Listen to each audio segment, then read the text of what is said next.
The morning broke clear and wind-scrubbed, with sunlight rising gently over rooftops and the soft hush of a town still waking. The healing woman wrapped her hands around a mug of hot black tea, standing barefoot near the window. Steam curled upward, warming her face, and for a long moment she simply stood there, breathing it in.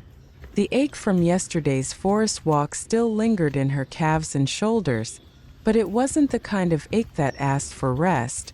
It was the kind that whispered, "Let's go again." She finished her tea slowly, almost ceremonially, then pulled on her boots and packed her canvas bag. Her camera was the first thing in, wrapped gently in a scarf.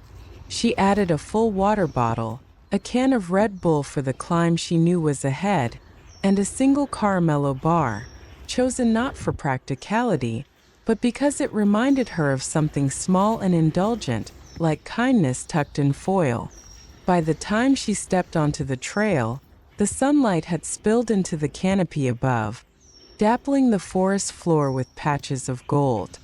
Birds were already active, flitting from branch to branch, and the air carried that uniquely clean scent, part rain-soaked earth, part budding green. This time she didn't linger by the marsh or retrace the lower loop trails. Her body and spirit were pulling her higher, toward the rising ridge just beyond the familiar paths. It wasn't a mountain, not exactly, just a gentle elevation above the wetland no more than 50 feet higher. But it offered something she craved. A change in view. A challenge. Solitude with perspective. The ridge trail began steeply, winding between old glacial boulders and stone outcroppings choked with moss. Roots tangled across the path like the bones of the forest, and she had to climb them carefully, hands occasionally grazing bark to balance herself. Her breath came faster now, puffing visibly in the cool morning air. Her thighs burned as she ascended, each step forcing her lungs to work harder than the last. And she loved it. It was the kind of fatigue that felt earned. She stopped halfway up a particularly steep stretch, one hand on her knee, the other gripping a tree trunk. Her pulse pounded in her ears, and her cheeks flushed with heat. But she smiled, not a wide grin, but a knowing, satisfied smile. She reached into her bag, cracked open the Red Bull, and took a few slow sips. The fizz bit her tongue and jolted her awake in a different way. Then water, long and cool, down her throat. Above her, the canopy broke open slightly, revealing the sky in pale, wispy streaks. She looked up and raised her camera, taking a low-angle shot of the tall trees overhead, their branches converging like stained glass around the frame of blue. Her favorite kind of photo, the upward ones. They always reminded her to look beyond the path. As she continued, the land softened. The climb evened out into a long sloping ridge path shaded by old pine and hemlock. Sunlight filtered through gently here, diffused and green-tinted. Ferns unfurled from last season's decay, and the path smelled of damp bark and warming stone.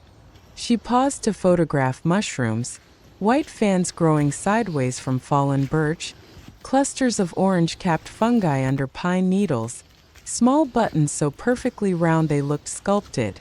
Then she saw movement ahead. A fox, sleek and red, emerged from the underbrush. It moved lightly across the trail, paused, and turned its head toward her. Their eyes met. No fear, no urgency, just stillness. It blinked slowly, then vanished into the undergrowth as silently as it had come. She lowered her camera again. Not everything needed to be captured. Some things were meant to be remembered in the still corners of the mind. By late morning, she reached a stone outcrop near the summit of the ridge, a place where the trees stepped back and the view opened wide. The marsh lay far below now, a delicate quilt of green reeds and silver water. The wooden path she'd walked days ago was barely visible, but the memory of it stirred gently in her. She stepped onto the ledge and sat down, stretching out her legs and leaning back on her hands. The breeze lifted strands of her hair, and birds called faintly in the distance. From her pack, she pulled the caramello bar and peeled it slowly open, the foil crackling softly in the quiet. The chocolate was soft from the warmth of her pack. She bit into it slowly, letting the caramel stretch across her tongue. Sweet, nostalgic, grounding. Then came the rustle.